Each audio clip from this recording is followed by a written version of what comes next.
hoje, na aula ao vivo de hoje, eu vou falar do jeito certo para você criar o seu mapa mental poderoso. Por quê? Porque ele vai ajudar a aumentar a sua memorização com relação aos conteúdos, você vai aprender mais e em menos tempo. Além disso, você vai se organizar melhor para estudar. E isso você já vai poder colocar em prática. Vou deixar disponível ao final um aplicativo para você já fazer seus mapas mentais. Beleza? E no final dessa aula ao vivo, eu vou disponibilizar um presente que é surpresa e que eu não posso falar agora. Então, vamos lá, galera. Vamos descobrir o jeito certo de criar mapas mentais poderosos. Aqui foi o mapa que eu desenhei para vocês sobre a aula de hoje. O que você deve fazer no primeiro passo? Você tem que inicialmente ler o livro, a apostila que você tem que estudar. Você tem que compreender o assunto estudado primeiro, antes de anotar no mapa. Você tem que aprender e tentar explicar para você o que realmente o assunto quer falar, quais são os principais temas e tópicos que o assunto tem que se ater. E você já pode ir selecionando no livro, na apostila, as palavras-chave. Nesse primeiro momento, você faz isso. Você vai entender o assunto, compreender e anotar, se quiser, as palavras-chave. Beleza? Segundo momento, você vai fazer o quê? Separar um papel A4 ou um software de computador para você desenhar um mapa mental. O que o idealizador, o Busan, fez inicialmente? Ele utilizava papel, porque também o computador não era desenvolvido na época, mas uma das maneiras mais que o conteúdo fixa mais na nossa memória é quando a gente desenha a próprio punho, faz o mapa mental a próprio punho. Mas tem gente também que aprende melhor utilizando programas de computador, que eu vou falar mais tarde. Bem, se você for utilizar o papel, evite usar o papel pautado. Por quê? Porque esse tipo de papel pode levar você a pensar de forma linear. E como vimos, o nosso cérebro organiza as informações a partir de um pensamento radiante. É literalmente como o Sol. O Sol emite várias ramificações. Então, mas tem gente que prefere desenhar o mapa mental no computador. Então, logo mais eu vou falar quais softwares eu recomendo, mas por hora vamos praticar agora com papel A4. Beleza. Como é que você vai fazer? No centro da página, na orientação paisagem, que facilita as ramificações, escreva o tema principal com uma ou duas palavras e desenhe um círculo em torno dele. Bem, o tema tem que ser bem específico, que remeta a um assunto único, porque mais rapidamente o seu cérebro se lembrará do conteúdo. Ou seja, no exemplo que a gente deu, músicas ano 2000. O tema principal, e a partir dele vem inúmeras outras músicas e outros cantores, ou seja, ramificações e conexões são criadas. Por isso, gaste 20% do seu tempo pensando no tema específico e na imagem, porque serão responsáveis por 80% dos seus resultados. Então, por exemplo, coloquei aqui como tema principal da nossa aula mapas mentais.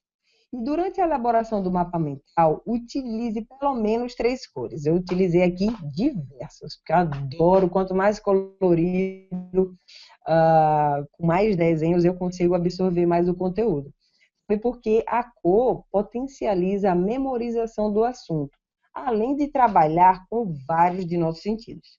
Então, use imagens também sempre que possível, porque nosso cérebro lembra muito mais das imagens do que das palavras. É aquela frase que eu falei no início. Uma palavra vale mais do que 1000 palavras. E outra coisa, cada palavra ou imagem usada em seu mapa mental deve estar no seu próprio círculo ou espaço. Como eu coloquei aqui, no exemplo 1, entender o assunto, compreender. Ao lado eu fiz um formato de um livro, ou seja, para cada ramificação eu criei uma imagem ou uma palavra específica na ramificação. Vamos lá. E o terceiro passo? O terceiro passo é desenhar, aqui ao lado esquerdo, desenhar os primeiros subníveis. Como é que eu vou fazer isso?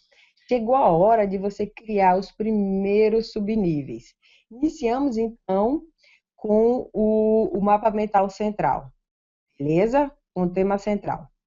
E agora a gente vai fazer as primeiras ramificações. Então, basta desenhar uma linha saindo do pensamento radiante, que no nosso caso é o mapa mental, e estabeleça uma conexão rotulando com uma palavra, uma pequena frase ou imagem. Nesse caso, são os passos para aprender a fazer mapas mentais. Evite usar abreviações, por quê? Porque o nosso cérebro não vai compreender a informação daquela palavra minúscula, pequena, e use palavras maiúsculas ou minúsculas, que fica mais fácil de identificar as palavras como sendo ou só maiúsculas ou minúsculas. Então, as primeiras ramificações aqui são os nossos passos. Passo 1, passo 2, passo 3, passo 4 e passo 5. Beleza? Então, essa palavra criada nas ramificações tem que se conectar com o pensamento radiante. E é interessante você colocar setas, símbolos ou imagens, porque a essência realmente do mapa mental é ter uma rede rica de imagens. O quarto passo é adicione outros subníveis, ou seja, você faz seu pensamento radiante, desenha os primeiros subníveis, depois você vai adicionando os outros subníveis. Subníveis dos subníveis, beleza? Então, pense nas coisas que se relacionam com os primeiros subníveis. Quais são os fatos mais importantes que se conectam com eles? Então, você cria uma linha que vai para cada subnível que se ramifica, destacando suas ideias principais. Vamos ver na prática como funciona. Aqui eu estou no quarto passo. Adicione outros subníveis.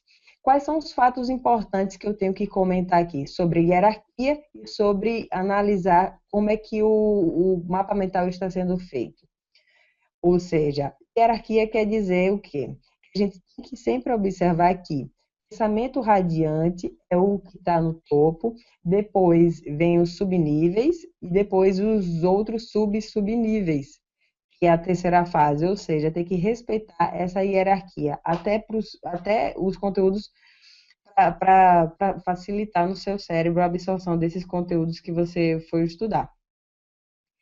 Então, nesse mesmo nível, nesse mesmo subnível, você pode fazer mais do que uma conexão. Mas lembre-se de considerar esse pensamento radiante e os subníveis mais próximos como os assuntos principais, como numa posição de hierarquia mesmo. Então, evite também encher seu mapa mental com muitas informações.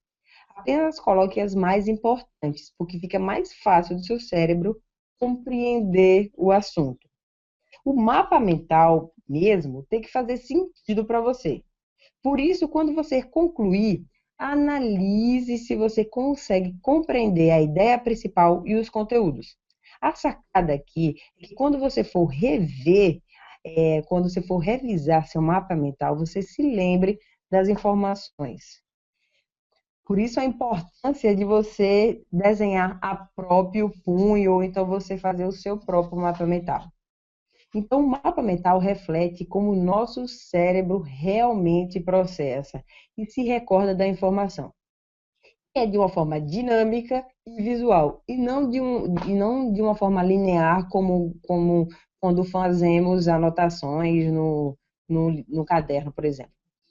Aí agora você me pergunta, Fabi, e o que você acha de estudar por mapa mental já pronto? Ou seja, já o que já é vendido pela internet ou então em livros.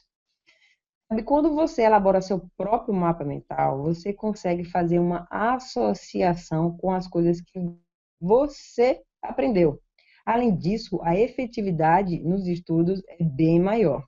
porque foi o mapa que você fez e é como você aprendeu o conteúdo.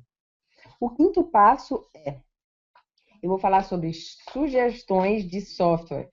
Tudo bem que tem gente que não gosta de fazer a próprio punho, mapas mentais. E agora eu vou sugerir alguns softwares ou programas de computador para você utilizar em computador ou no tablet. E eu vou te dar uma dica para facilitar a sua vida. Eu coloquei aqui três: Xmind, MindMeister e iMindMap. Mas eu recomendo que o aplicativo Xmind, que inclusive eu vou deixar aqui nos comentários para você.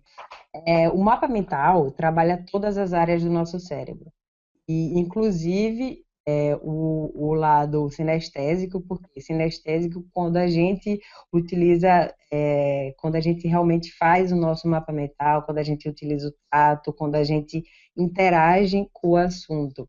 O auditivo, quando a gente, enquanto está estudando, a gente vai ou lendo um pouco alto, e ao fazer o mapa mental, a gente trabalha também o nosso lado do auditivo. E com relação ao lado visual, o mapa mental realmente é mais utilizado para quem é visual. Mas, como eu expliquei, todo mundo se beneficia, todas as pessoas com todos os estilos de aprendizagem se beneficiam, porque o mapa mental é uma das técnicas mais importantes porque utiliza os nossos dois lados do cérebro, e não só um determinado lado, e sim os dois lados.